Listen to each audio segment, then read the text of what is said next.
Good morning, all, and welcome to this webinar on streamlining, aligning, and growing with revenue operations in HubSpot. Let's just wait 30 seconds more to allow all people to come in, and then we can kick off this webinar.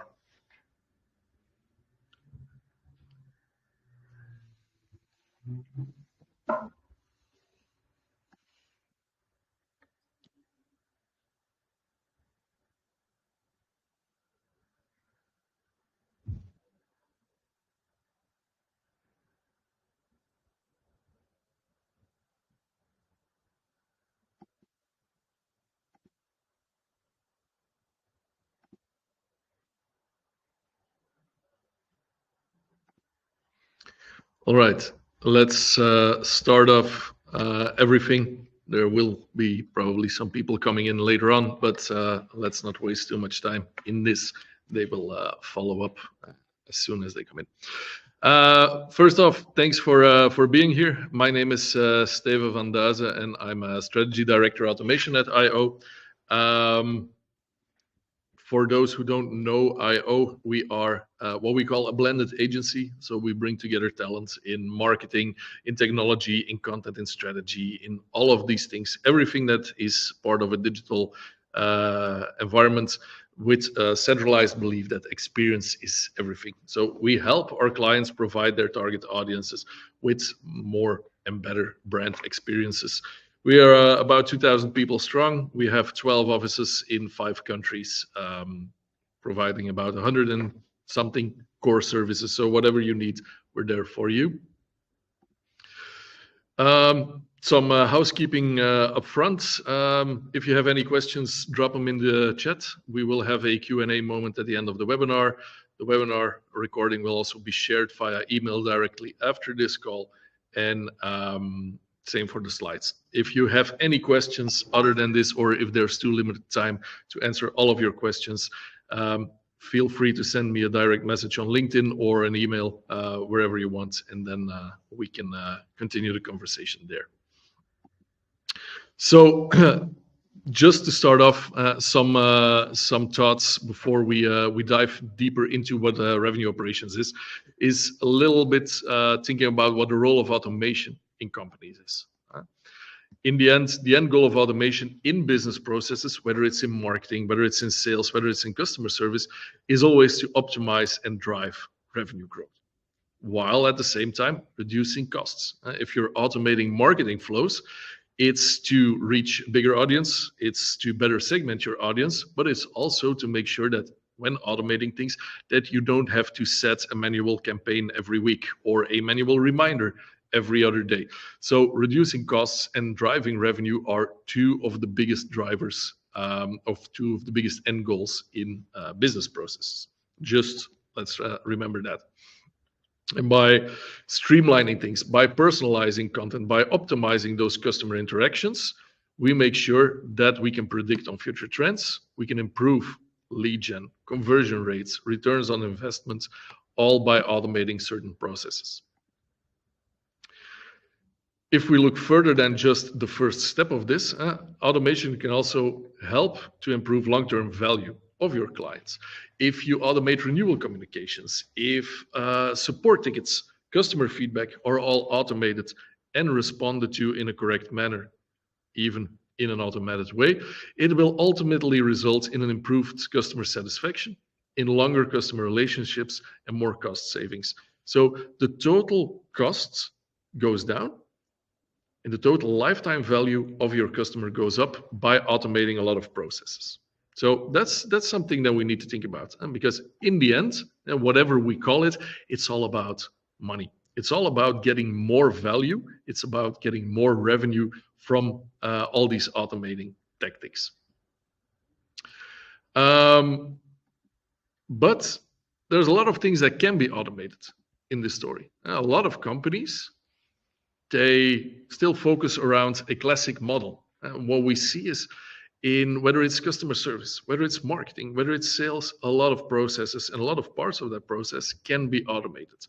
Can be that even from the start, from a pre-awareness phase, over to education, decision-making, rationalization, a lot of parts of the buying journey, and even after someone has already bought of that customer journey, can be automated. But one of the issues that we see is that if we take a look at automation as an iceberg, even if there's a lot to automate, the big old iceberg remains a metaphor for how it's used. And the role of automation in the average company is often just what you see above the water. While there's a lot more below the water. And there's a lot of unused potential of automation in the average company. And one of the main reasons why there's a lot of unused potential is because automation is kept siloed. A lot of companies still have that classic business silo mentality where customer service runs its own processes, its own toolings, where marketing does the same and where sales also does the same. And once a week, they send a report to each other saying, we've done this or we've done that. Also driven a lot by separate budgets per division, by separate metrics, separate KPIs, separate strategies. And the result often of a classic silo mentality within an organization that also reflects on automation is that there's no alignment within the company.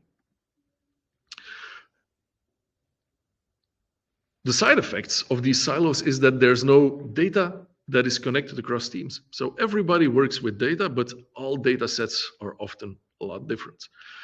There's also no consistent customer experiences. And there's often a lot of difference between what marketing promises, what sales promises, what a product delivers, and then what customer service ends up with.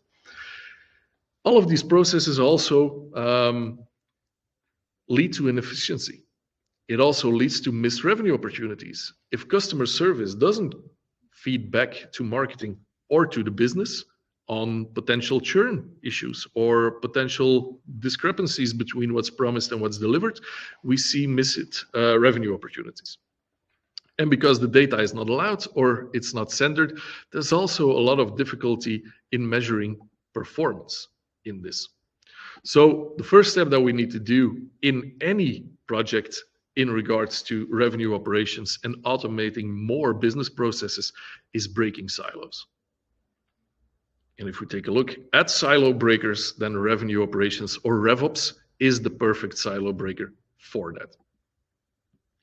So what we see, RevOps or revenue operations, we see that as a guiding principle and process for full company automation.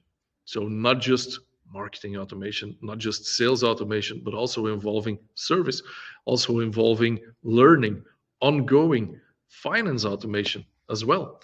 So there's a lot of things that can be automated in that. And one of the most important things is that it's alignment. RevOps is a set of business processes that aims to align all divisions, and mainly sales, marketing, and customer success teams, into one centralized unit.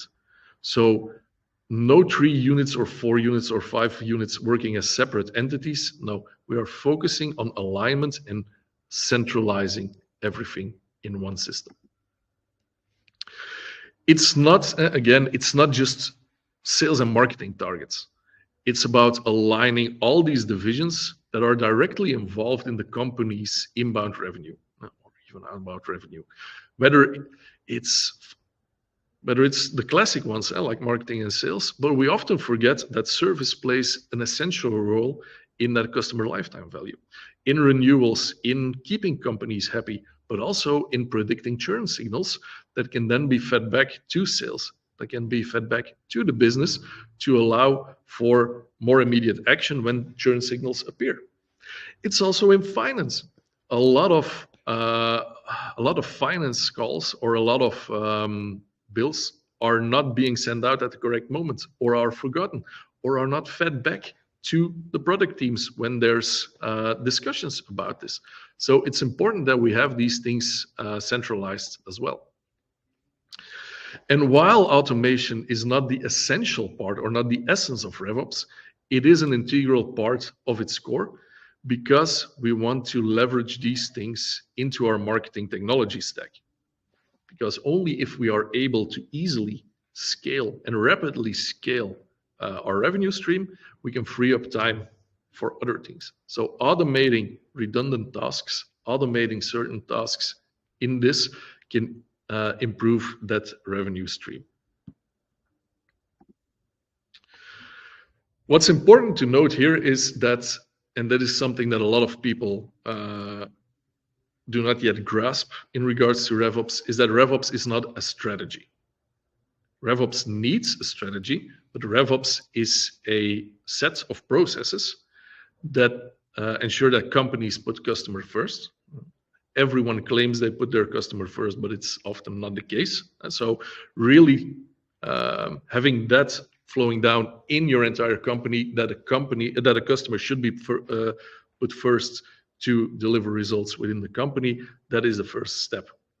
It also forces companies to embrace change.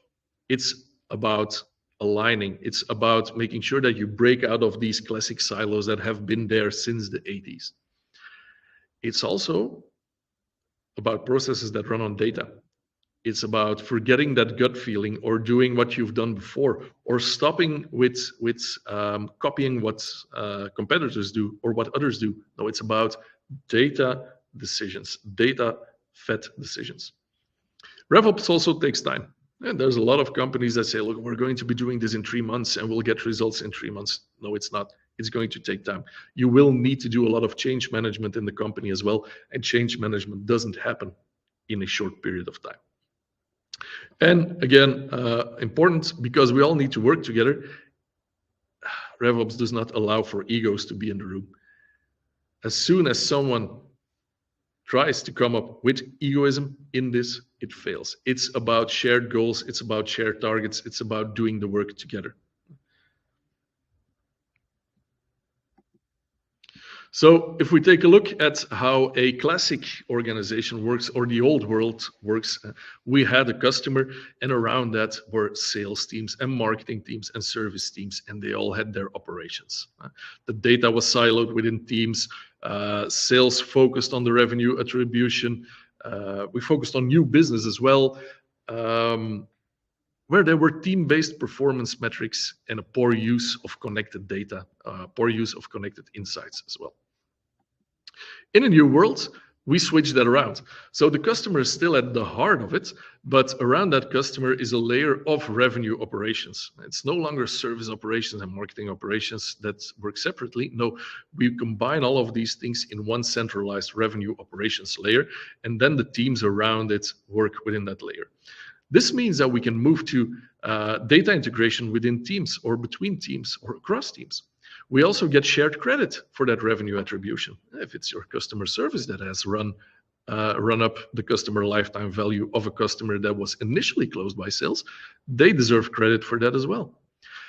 It's also focusing on revenue growth. And revenue growth is mainly influenced by keeping customers happy and getting them on board for the longer term. It's also about aligning teams, about organizational alignment, and also organizational performance metrics. It's not about what marketing does, it's about what the company does. So the entire system is about aligning and being metrics and data driven. So a lot of you will already have heard of RevOps, but some don't. So are we just trying to invent something new? Because we've talked about automation. Is this just not something that is called differently and has existed? I don't know how to say it in English, but old wine in new bottles or in new bags or something like that. Well, basically it's not. It goes beyond the classic automation. If we take a look at the processes that are built in these systems, if we take a look, and based on official numbers, about 41% of companies that have a dedicated RevOps function, these are numbers from 2023, more and more companies have that function. So more and more companies are investing in a RevOps manager or a RevOps specialist to streamline processes over different parts of the company. If that person comes in and aligns the revenue teams, they achieve 19% faster growth, 15% higher profitability. And that's not illogical, Because if you automate redundant processes, if you can automate certain parts of your business, that means that you spend less time on it and you can do more within that time than before, automatically increasing your profitability. And then for me, the most important number is that if companies have a RevOps team, they report 57% or 57% of organizations report improved customer retention. So having a dedicated RevOps team can help you retain your customers better because it's all aligned. It's all from the first touch point up into that 7th contract renewal. Everyone believes in the same vision. Everyone's aligned on the same strategy and the same process. And that helps us in keeping our customers happy. So if we take a look at RevOps, why does it really matter? If we take a look at this, it brings a ton of benefits to companies. If we take a look at the first step, it brings predictable business growth. Because it's data-driven and structured, it provides a lot more insights in your pipelines, in your closing predictions, and your expected revenue. This way, predicting your business growth and scaling for it becomes a lot easier. If you see that the data is correct and those predictions are highly or are a lot higher than what you expected before, it might be time to start hiring faster. So your business growth and your business targets are becoming more and more predictable because of revenue operations. Second benefit, we touched upon it 10 seconds ago, is the management of resources. Because you have insights in that predictable business growth, it means an improved way to manage resources. If you know that a lot of deals are going to close in Q3, you don't have the people to perform all of these tasks, you can hire for that. Or you can put the right people to work to improve growth in certain areas. If a certain part of your team is not being filled out in regards to hours or workload, you can easily see that in your pipelines, and you can work towards that. The third benefit is increased transparency in everything you do, because by working together towards one combined goal and only using one central source of truth for your data, there is automatic increased transparency between divisions and departments. Everyone involved in RevOps knows what everyone involved is working on. There's no hidden agendas, there's no division-specific actions. Everything is aligned towards one centralized goal. Again, no egos, no silos. And a fourth benefit, is the improved customer experience. And this should serve as a centralized layer around everything, because all these previous things culminate in the most important part. Everything in RevOps is done to get the most out of the customer. And the most out of the customer means giving that customer the best possible customer experience so that they stick with your brand, with your product. The customer should be centralized in your company's plan. And by doing that and by having that vision, it automatically increases your customer experience, leading to more business from said customer. So these are the 4 main benefits of RevOps. And again, it's all about money. Happy customers bring in more money. Solid processes facilitate more revenue. So it's fairly easy. It's all about the money. It's a terrible song, but it's all about the money. So we talked a little bit about the basic of it, about what RevOps can bring to your company, but how do you start with RevOps? It's a complex thing. A lot of companies buy a tool, a specific RevOps tool, and they say, okay, it's going to work like this. But it's not. There's more to it. How do you start with RevOps? First off, you'll need a strategy. And that strategy is very important because it's the start of everything. It's depending on what your customers want. It's depending on how your company wants to grow. It's also about the gaps that you have in your current revenue operations or in your current automation setup. So that's That's a minimum in everything that is digital. Everything starts with strategy. But as soon as you have a strategy, there are 3 building blocks in RevOps. So around your strategy, you have processes, you have people, and you have platforms. Starting off with the process, well, we've talked about this before. It's about having the right processes in place to start off or to create a collaborative culture, about working together between sales and marketing. It's not always or not only functional, it's also about agreements.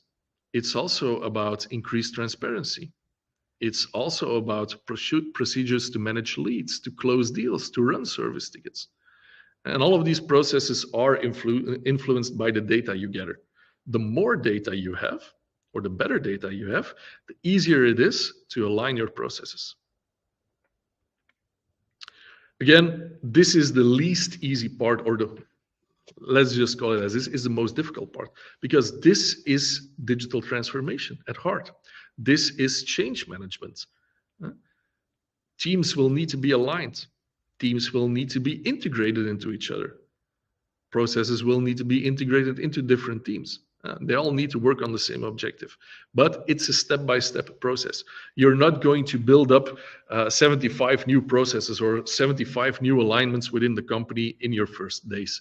It's all about taking this step-by-step, but processes are at the heart of, are one of the 3 parts that are at the heart of revenue operations. The second thing is a platform. A tool is just a tool, of course, but if you don't have a high-quality platform that is able to centralize all data and all activities between marketing, sales, and customer service, and even finance reporting and quoting and all of these things, RevOps is going to be a complex story. Because then, again, you don't have the tool, and it's going to be a lot more complex to build out the processes. You need a single source of truth for data. It must be able to support your entire customer journey processes from the first step until to that 7th or 8th renewal, or that upsell or that cross-sell, because that technology is used to streamline processes. It's used to facilitate the automation of processes. And it also helps you to analyze data in real time and to collect that data to be able to make more informed decisions on it. So step 2, processes, and processes that need to be built into 2 things, a platform, but also into teams. And then we come to the most important part of this, and that's people. Because process and platform are nothing without people. Sometimes it's a separate RevOps team, or the RevOps responsibilities are shared within the existing teams, but this part, and this is also part of that change management, is about empowering people to cross divides between the current silos that you have in your company. It's about enabling the sales teams to talk to marketing. It's about enabling marketing teams to share data with sales. Because working together and sharing metrics, sharing goals is essential to build a customer experience revenue machine. So all these parts, a good strategy is at the heart. It's the blue block at the heart of this diagram. And around that strategy, we need processes, we need people, and we need a platform. What will these people need to do? Well, a lot of things. They will be performing a set of tasks, and there's people who will be doing operational tasks, enablement, insights, and tools. So in operations, the RevOps team is responsible, or that RevOps manager is responsible for standardizing processes and increasing efficiency. Simple as that, the change management part. In enablement, and this is where we're looking a lot towards the operational teams, it's about delivering assets. It's about running campaigns. We still need to run campaigns in all of these departments. We need someone as well in that team, or someone with a clear vision on data, on getting the right insights. Because if we don't have a data-driven approach, we won't be able to run a RevOps process. Data is essential, because only by using data, we can streamline and we can really see what our customers expect from us. And then, and this is often overlooked as well, the RevOps team should also manage part or all of the tech stack and CRM that is responsible to support this. This should not be handled by the IT team solely. It can be handled by IT, but someone from the RevOps team should be part of it to make sure that everything is connected, everything is aligned, and we get that single source of truth data, making sure that all these processes align and work together as well. Of course, we're talking about streamlining growth and optimizing revenue. It can be done in basically any tool you have or any set of tools that you have, if they allow for working together on one combined vision, one combined strategy, and one combined database. And whether you want to use a specific RevOps software, or you want to use a marketing automation suite or a full automation suite, or just a set of tools that are connected via APIs or iPaaS layers, in the end, it doesn't really matter. As long as your tools facilitate the processes that you want to use and don't block off what you want to do.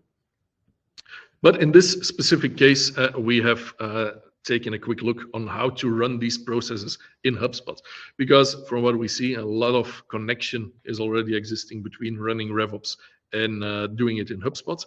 So we took a look at that specifically. If we take a look at this, HubSpot is at heart a potentially complete RevOps platform, because what's the first step? It solves disconnected data across teams. How? Because HubSpot, I know the screenshot is a little short or a little small, I'm sorry for that. HubSpot uses a unified contact database as an underlying layer of its system. The single source of truth is built in HubSpot's light CDP functionality. And whether you bring in data out of your own connections, or it's CRM data or something like that, or you want to connect to a plethora of tools, whether it's event management tools or usage tools, all of these things can be centralized in HubSpot's data system. The benefit of that is whether you do marketing-based revenue operations or sales-based revenue operations tasks, you're all of your teams are using the same centralized contact and company records. All your teams know how many deals, how many value, how many service tickets, how many offers, how many quotes. It's all structured in the system. And it allows as well to tailor these data structures in regards to your specific business needs. So it's not a rigid system that forces its data model on you, but it allows for advanced communication and advanced configuration. So that is one thing that HubSpot already covers, and that is that disconnected data across different teams. So that's the first step. A second step, and this is the functionality of HubSpot at heart, is creating consistent customer journeys. HubSpot provides sales tools, service tools, marketing tools, even offers quoting tools and CPQ light functionality as well. And it all combines that basically in a cross-team experience that allows for creating consistent customer journeys, visual customer journey mapping, automated handoff workflows between the different teams in your RevOps function, personalized communication sequences based on all of the data that's in your centralized data warehouse. And the best part of it, it's also omni-channel. And whether you want to track things out of email, chat, social, meetings, WhatsApp, SMS, even offline events, it can all be traced back in one timeline, allowing for more data and more streamlining your customer journey approach. So that's the second step. We have the data connected between the teams. We have the option to build cross-division customer journeys. Let's move on to the third step, and that is streamlining these revenue processes. Because building customer journeys based on data is one thing, but streamlining revenue processes is something else. Also here, we have automated sales and marketing operations tools. We have the classic sales approach where there's pipeline automation, deal stage progression triggers, all of these things. But because the underlying system allows for products to be linked to deals or for quotes to be linked to deals, it makes it a lot more easy to get more insights in what are the best performing services or the best performing products, how much time it takes to sell, to market any of these products, and what the exact revenue is of all of the actions that we've taken before. So by streamlining that revenue process before and directly after a deal is closed, it allows us to augment our options. I'm hoping that you can still hear me now, because I got a remark that my microphone went out. So it allows for that sales and marketing enablement that is structural to that first phase of streamlining revenue processes. And of course, if we have the data, we have the customer journeys, and we can link it all back to revenue, we also want to measure that revenue performance, of course. By HubSpot's comprehensive analytics suite, we are able to create custom revenue attribution models across all of these divisions. The dashboards, the functionalities, all of these things allow us to really dive deep into what our actions are delivering. Customer lifecycle reporting, from the moment that we see them for the very first time up until the point that they've been a customer with us for 10 years. It's these things that are important in this structure. So that is why HubSpot is often seen as a perfect suite to start off RevOps with, because a lot of the functionalities that are needed for revenue operations already exist in the tool, and it's about configuring. It's about tailoring to your approach, to your own vision, to your own strategy. So that is why we often implement these things within HubSpot.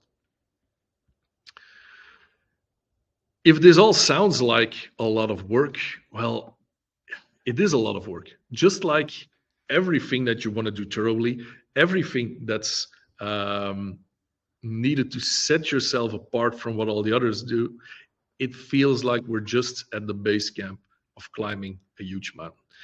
But it shouldn't feel like that, because just like everything in digital, there are maturity models. There are specific things that we can do faster than other things. So what we often do with customers when we start working with them on RevOps processes is doing that first audit of where they are with their processes or with revenue operations.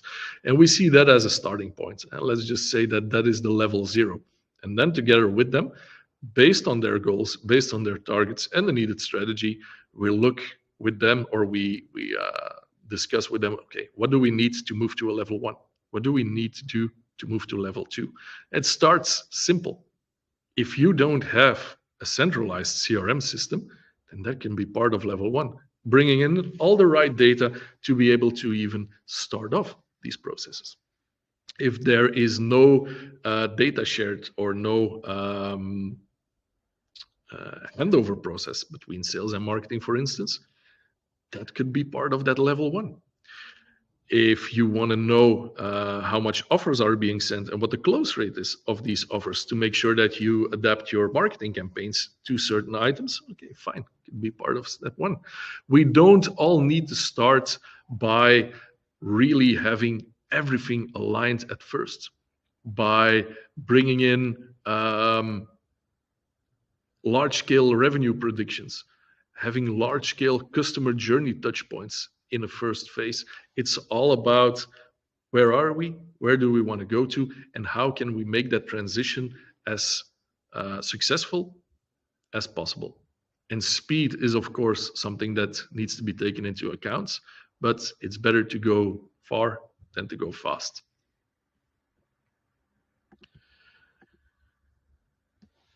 All of the things, and this is this is what is often most important. We are stepping away from the classic vanity metrics. It's not about how many emails have been opened. It's not about how many deals have been created. There's a lot of other things that we need to take into account when we're talking about revenue operations. And we should have provided a buzzword bingo card up front that you could have downloaded because if it's not yet full or if it's not yet completed, it's going to be completed after this. Because, as said, we go beyond the standard metrics. We are going beyond the KPIs that are often used in marketing and automation. We're going to be looking at overarching revenue metrics. Metrics that can measure the results of all activities in that business process and where they can be linked to. We're not going to go over all of them, but some of the most important ones in this overview are, of course, total contract value, customer lifetime value. It's not about the initial sale. The initial sale is not going to provide you with the most value in most cases. It's about how much is that customer worth during their entire lifetime. It's about customer acquisition costs. It's not about how much you spent on a customer, but it's about how much you spent in correspondence with how much they delivered. It's also about pipeline velocity. Can we speed up the sales process?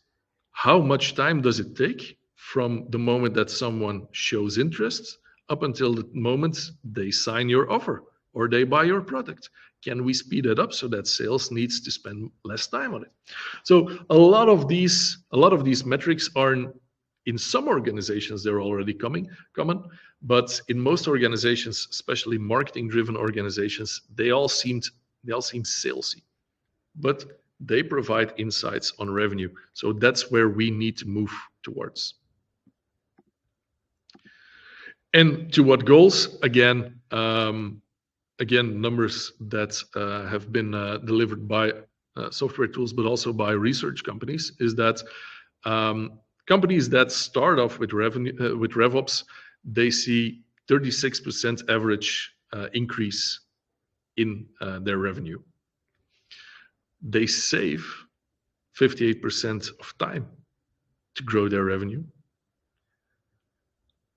They increase their sales win rates by 38%.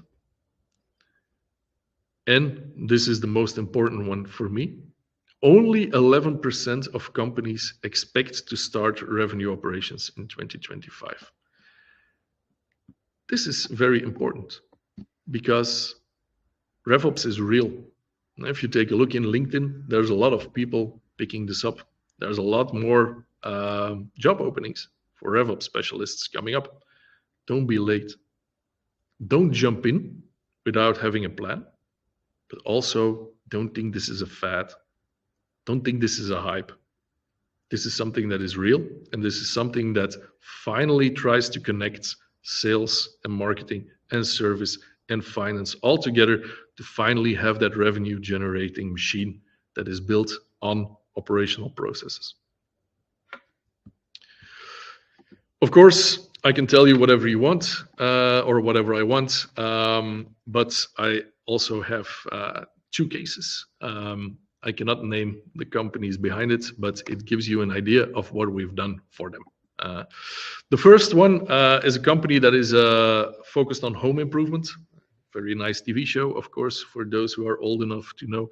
But they provide products that are keenly used by building professionals, by people, amateurs who want to rebuild some part of their home, and they use a large network of dealers and resellers.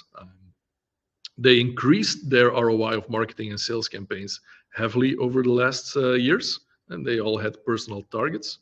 But we saw that customer satisfaction, and we were able to read that from the NPS reviews or the NPS surveys, customer satisfaction was at an all-time low. A lot of post-install service tickets, which impacted the overall profit from the company. So we saw that after we analyzed some things, that there was an overpromise, under-deliver issue. Marketing and sales were pushing products that might not have been as perfect as they said. A lot of people had bad installer experiences, and they heavily impacted customer satisfaction. So that it also impacted profit. So the question was, how can we integrate the costs post-sale into our marketing and sales ROI, so to see that the return on investment is the real one, not just what sales and marketing were claiming. So what we did for them, basically, they had HubSpot for marketing, they had Zendesk for customer service, and then they were running things in a CRM system that they built themselves. We did not change any of that. These were 3 separate silos that were not connected. What we did for them was build up a centralized data warehouse where all the data came in, where all the data was structured, where all the data was sent through to Power BI and to HubSpot for reportings as well, so that we could finally see, okay, what's the real value that we bring from our sales and marketing efforts? Not the closing numbers, not the sold numbers, but also the impact it had on service visits, on service tickets, on churning customers, all of these things. And then we finally got a lot better results, which served to adapt the marketing and sales campaigns as well, focusing on other things than just saying, look, we're the best product and we do this and we do that. No, the approach was changed in the way they communicated to their customers based on aligning all the data that were existing in the multiple silos in the company. Another company that we helped, they were a B2B leasing company, not a Benelux company, specialized in second-hand vehicles, low margins in that, second-hand cars and second-hand caravans and things like that. Also lots of missed payments, so it impacted heavily. The financial impact on the company was pretty heavy. A lot of manual work. And they had a decoupled tech stack. A lot of things were still being done manually. Offers were still created in offline systems. And the close rates on those inquiries were very low. A lot of people asking for quotes and not signing them because they underestimated the cost. No insights between divisions. And while the process was clear, there was no structure, there was no governance. So to give you an idea on what it looked like before, an inquiry came in via the websites. A person had to do a finance check on the B2B company, had to manually log a deal somewhere, had to manually create an offer, manually send that out. And as soon as it was closed, it was fed into a project management system and then manually invoiced. So a lot of manual effort. What we changed for them is still the inquiries came in into the website. They were automatically pushed into HubSpot as a CRM. We built an integration with finance tooling and with company tooling to be able to see, are these companies viable? Does the finance check work out? That was validated by a human if checked. If checked, we were creating an offer automatically in a CPQ. Depending on the amount and depending on the size, it was either first checked by a sales manager and then automatically sent out of HubSpot, or it was automatically sent out. And as soon as that was signed, it automatically created a project in the project management tool. If that project was closed, it was automatically invoiced via QuickBooks. So the entire effort changed, and the people that were doing all of these things, they were able to focus on more things. So we basically transitioned the administration team to an in-house sales team. So it's heavily improved the cost of the company, but also improved the speed to delivery of this company, making sure that their revenue went up, their profits went up, and their margins went up.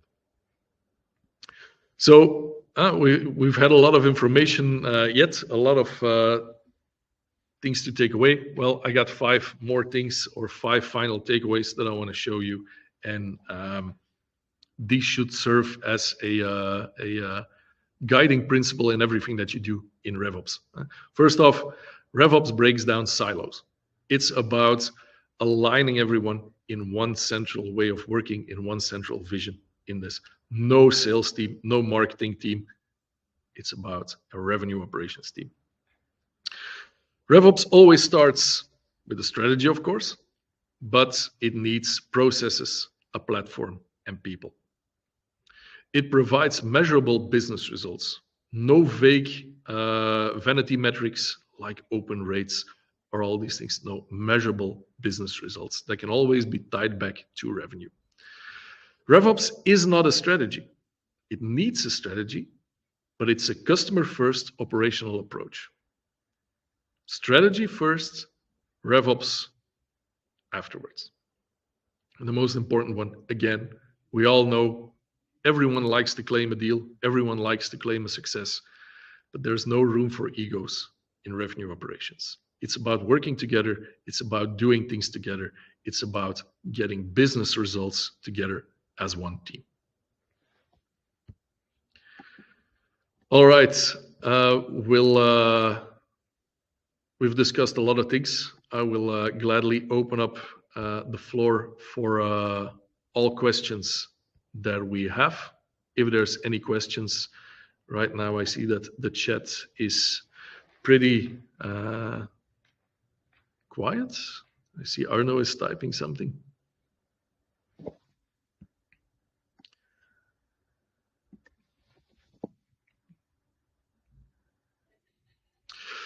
Good question. What would be the hardest part for companies to transition into a RevOps team? And it's not the processes. It's not building out processes, because anyone can build out a process. It's not about finding the right people, or it's not about building the platform or buying the platform. It's the change management. It's about gradually evolving people into a way of thinking or a way of working that in most companies doesn't exist. And the old way of working has been around since forever. It's about being or facilitating and enabling people to share as much data and making sure that they work together on something. So the entire change management thing is very important. So a lot of communication, a lot of testing, a lot of making sure that people are not forced into something, but step by step, you gradually evolve in a new way of working. That is the essence of this. So for me, that's the hardest part. And that is why I strongly believe in things like what is offered sometimes by consultants as RevOps as a service, or all these things. It is not a project. Just like I said before in my previous webinar, all of these things that we do in digital, in transformations, things like that, they're not projects, they're products, and they need to be managed as a product. So your RevOps team, your RevOps manager is in some sort a product manager. Needs to be thought about how we can launch this, how we can deliver this, how this is going to evolve. So change management is the most is going to be the hardest part in this. Vicky, is the HubSpot training on RevOps a good way to get more in-depth knowledge about the subject, or do you have other suggestions? It's a good start. It's a very basic training on it, because of course it's given by a software vendor in this case. I think my suggestion would be follow some international RevOps leaders on LinkedIn. They will give you a lot more insights. They will automatically point you to the right resources and things like that. One of the things that is key for a lot of RevOps processes, is the book Winning by Design by Jacco van der Kooi. It's a very good read, but you just have to take into account it's written from the perspective of RevOps in software as a service. RevOps is not something that is easily manageable in a lot of companies. If you sell large one-off products and things like that, RevOps is not going to be for you. And there needs to be something that is recurring, whether it's upselling or cross-selling or repeated business, all of these things. So while winning by design is written from a software or a software license standpoint, for the largest part, its ideas, its vision, its general concepts and strategy can be translated into any service or any product that has a repeatable buying cycle. We have used it in the past for even gardening tools or gardening products, because every year these come around as well, and there is a customer lifetime value associated to that. So that's my those are my two biggest tips in regards to training. Read the book Winning by Design, and take a look on LinkedIn. The biggest experts, the best experts, share their knowledge there as well. I see no other questions for now. If any other question would pop up in the future, hit me up on LinkedIn. I try to share some insights from time to time as well, but I'd rather spend my time working for my customers in this than spending time on LinkedIn. Thank you very much for being here. Thanks for all of your time. Hoping to connect in the future as well. Talk soon. Bye.